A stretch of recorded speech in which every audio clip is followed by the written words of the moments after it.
Trump blasts Bruce Springsteen and Taylor Swift in explosive Truth Social rant after Manchester show. By J.D. Knapp, May 16, 2025, 10:13 p.m. Greenwich Mean Time +6, The Wrap.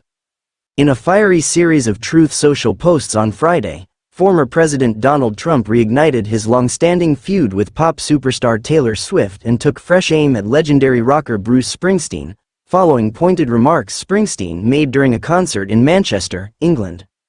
Trump's latest tirade began early Friday morning, where he revisited his controversial comments about Swift. "Has anyone noticed that, since I said, I hate Taylor Swift, she's no longer hot?" he wrote, appearing to mock the singer's public image while referring to a prior declaration he made in 2024, following Swift's endorsement of Vice President Kamala Harris. Later that same day, Trump launched a blistering personal attack on Bruce Springsteen.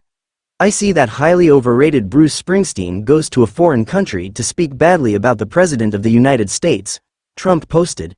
"Never liked him, never liked his music or his radical left politics and, importantly, he's not a talented guy. Just a pushy, obnoxious jerk." He didn't stop there. Trump escalated his attack, criticizing Springsteen for supporting President Joe Biden, whom he referred to as a mentally incompetent fool, and our worst ever president. The former president then doubled down on his insults, calling Springsteen dumb as a rock, and even mocked the musician's physical appearance, saying, "This dried-out prune of a rocker. His skin is all atrophied. Ought to keep his mouth shut until he gets back into the country. That's just standard fare."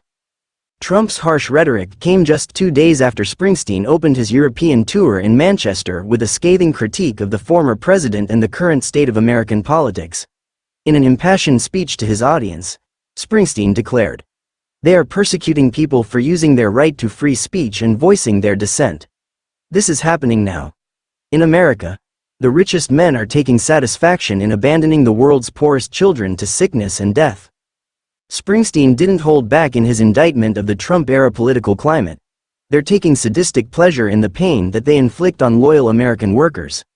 They're rolling back historic civil rights legislation that led to a more just and moral society.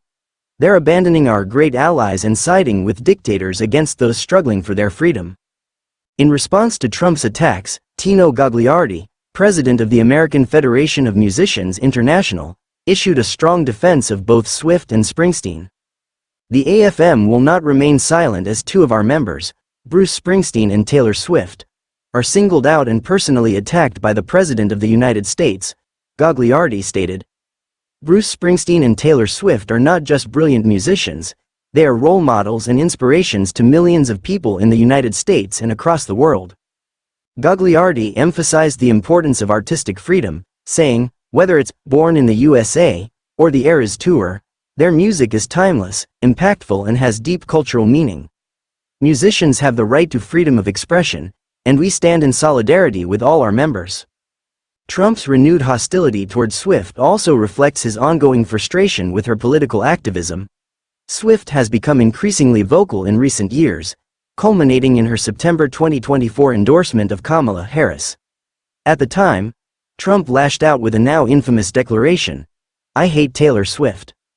The feud even made waves during the 2025 Super Bowl when Swift's boyfriend, Kansas City Chiefs star Travis Kelce, attempted to ease tensions. Trump dismissed the gesture, saying, "The only one that had a tougher night than the Kansas City Chiefs was Taylor Swift. She got booed out of the stadium. MAGA is very unforgiving." As Trump continues to target prominent entertainers who oppose him politically, the cultural clash between the former president and America's music icons shows no sign of cooling down. With Springsteen touring internationally and Swift preparing to expand her Eras Tour once again, the spotlight and the rhetoric are only getting more intense.